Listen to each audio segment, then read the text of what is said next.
protektahan, walang kasinungalingan, serbisyong totoo lang.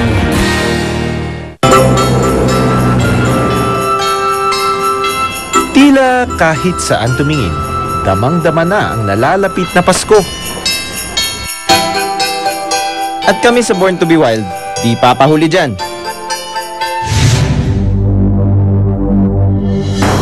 Dahil nalalapit ng mabuo ang mga munting regalong handog namin. Para sa ikatlong anibersaryo ng aming programa. Ito ang The Born Project.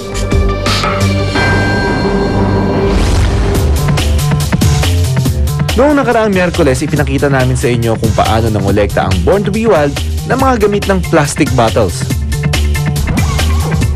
Layunin naming ipakita ang halaga ng pagre-recycle.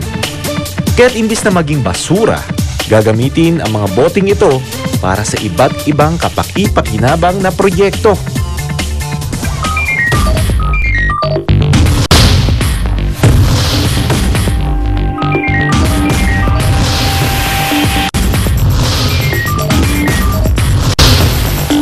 Ang San Crispin Elementary School nangangailangan ng bagong bubong at kisame para sa kanilang eskwelahan.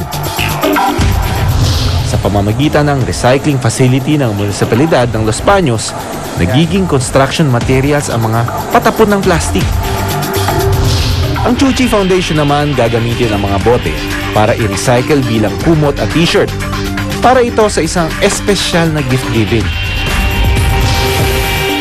At ang Battle School Project ng My Shelter Foundation gagawa ng isang eskwelahan gamit ang mga nakolektang bote. Isang eco-library ang itatayo.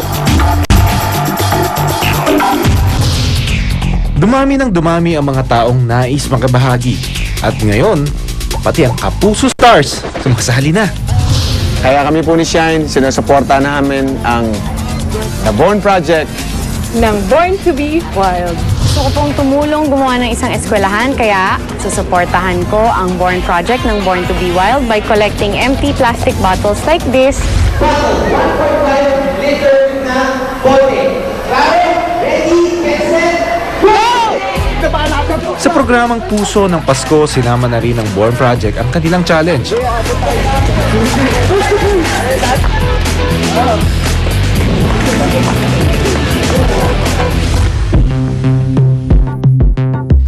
Ngunit sa site ng Battle School, mas mahirap na challenge ang kinakaharap. Dahil ito ang kauna-unahang infrastruktura na yari sa bote na maitatayo sa Pilipinas. Ang mga manggagawa mismo nito, first time lang din itong makikita. So sa tingin mo talaga tatayo ka? Tatayo yan. Bibit ka ng bakal. Walang kaduda-duda? Walang duda. Sa tingin mo tatayo? Sa tingin ko po ay parang hindi. Pero nung nalaman ko po na itatayo po yung bote, nagulat po talaga ako.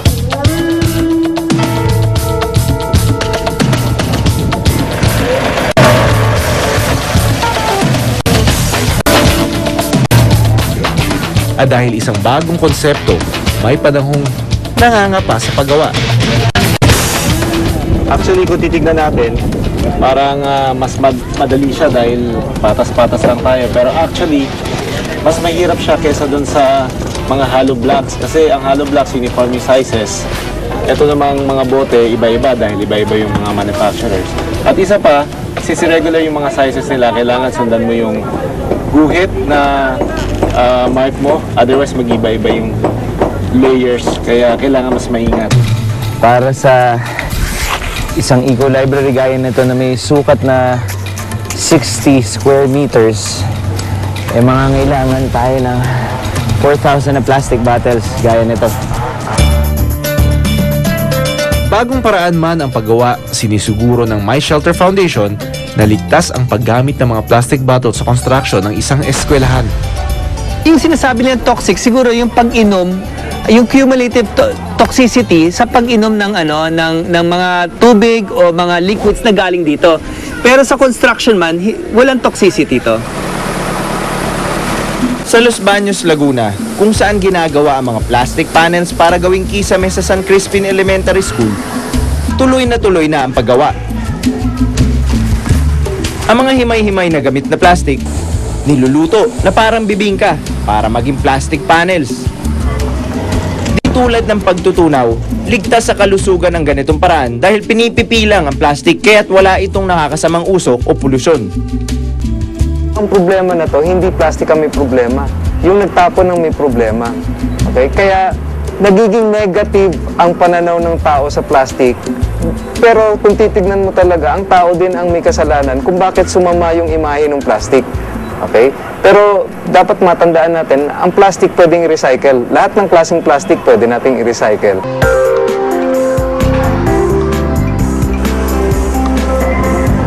Habang ang mga estudyante sa San Crispin, sinisimula na ang paglipat mula sa kanilang classroom papunta sa covered court na eskwelahan kung saan muna magkaklase.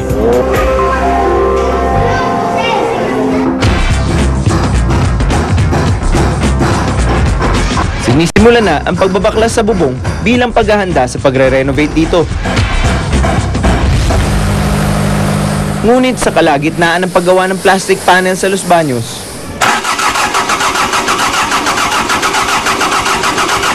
Ayaw.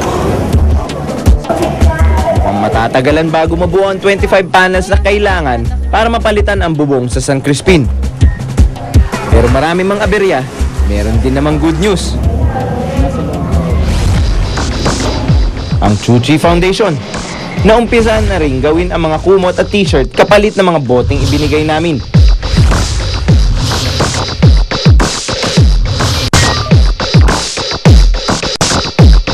Maaksyong pagsagip ng buhay,